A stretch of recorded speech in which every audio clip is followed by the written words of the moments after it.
Welcome to the world of Liao Zai. Last time I told you I was born in the year of the ox and asked you what the other 11 animals of the Chinese zodiac are. They are the rat, tiger, rabbit, dragon, snake, horse, goat, monkey, rooster, dog, and pig. Well, that was an easy one. This week's teaser will be harder. Among that list of animals, you won't find the fox, but many of the accounts in Liao Zai talk about foxes or fox demons. Foxes were considered to be shape-shifters with supernatural powers that could take human form. In these stories, they often appear as beautiful girls or handsome youths who seduce and bewitch lonely scholars and housewives. Sometimes these foxes are friendly and fall in love with the people they meet, but more often they are malevolent. The account I'm going to read now follows this familiar pattern, but with some unusual differences. It's called丑狐, or ugly fox. Scholar Mu was a native of Changsha. His family was so poor that in winter they had no cotton clothes to wear.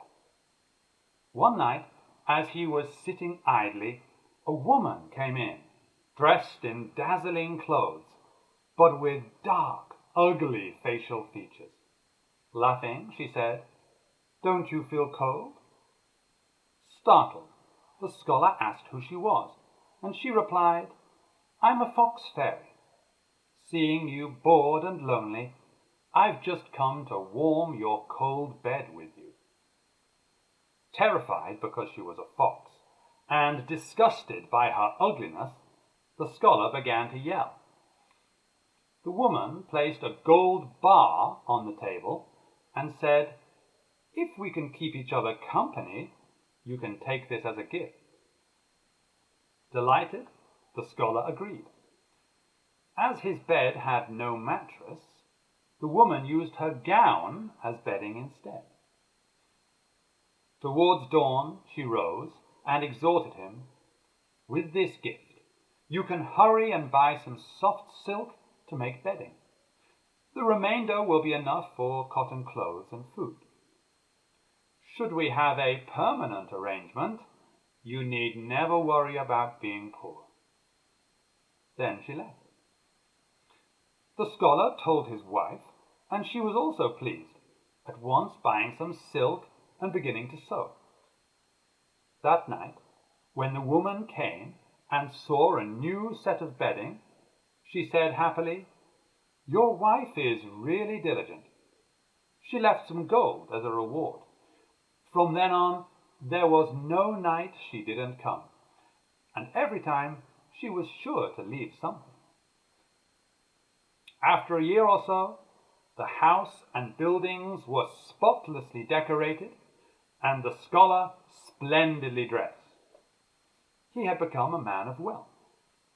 The woman's gifts gradually decreased, thus the scholar began to despise her, and he engaged an exorcist to paste magic symbols for warding off evil on the door. The woman tore them off with her teeth and discarded them, then came in and pointed at the scholar, saying, "You are unscrupulous and ungrateful in the extreme. But what does this mean to me? If you're tired of me, I'll go of my own accord. But now our relationship is over. All you've received from me must be repaid." And she left in a fury. Terrified, the scholar informed the exorcist. The exorcist set up an altar, but he hadn't finished setting it out when he suddenly fell to the floor, blood streaming over his cheek. Closer examination revealed an ear had been cut off. Everyone was really terrified and ran away. The exorcist also fled, covering his ear. Inside the house, stones the size of basins were cast around, and none of the doors, windows, cauldrons, or rice steamers were left intact. The scholar cowered under the bed, huddling up and sweating in alarm. Suddenly he saw the woman come in, carrying a creature with a cat's head and a puppy's tail, which she placed beside the bed, whistling to it and saying, "Hee hee, you can bite this bastard's foot." The creature began to gnaw his shoe, its teeth as sharp as knives. Absolutely terrified, the scholar wanted to curl up and hide, but he couldn't move his limbs. The creature chewed his toes, making a crisp, clear sound. In excruciating pain, the scholar implored her mercy. The woman said, "Take out all your gold and valuables, and don't hide any." The scholar agreed, and when the woman said, "Ho, ho," the creature stopped. The scholar couldn't get up, so he told her the place. The woman herself went to gather it together, and besides the jewelry and clothes, she could only find about 200 gold pieces. As some was missing, the woman again said, "Hee hee," and the creature once more began chewing. The scholar whined in pain and begged for forgiveness. So the woman set a limit of 10 days to repay 600 gold pieces. When the scholar promised, the woman picked up the creature and left. After a long time, the household slowly assembled, and they pulled the scholar out from under the bed, his foot drenched in blood and missing 2 toes. Inspecting the house, they found all the valuables had gone, and only the old broken quilt remained. So they used it to cover the scholar and told him to lie down. Then, in terror of her return in 10 days, they traded off their maids and sold their clothes to reach the full figure. On the day, the woman indeed came.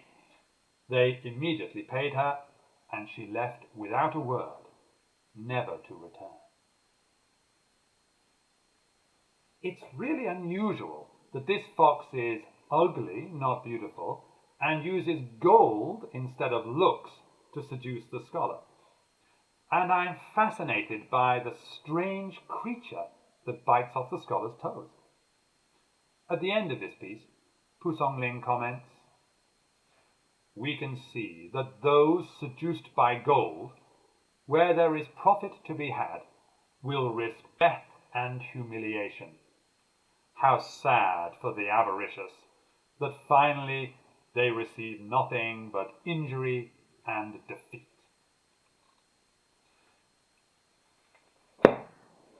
There's certainly no sympathy for a scholar so greedy that he will make love to a fox for money, and so ungrateful that he then turns on his benefactor. Pusongling shows us that people are often more unpleasant than the evil things they fear.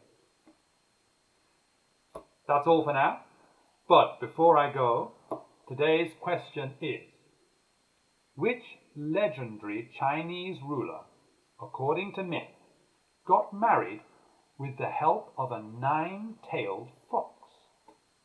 I'll get your answers next time.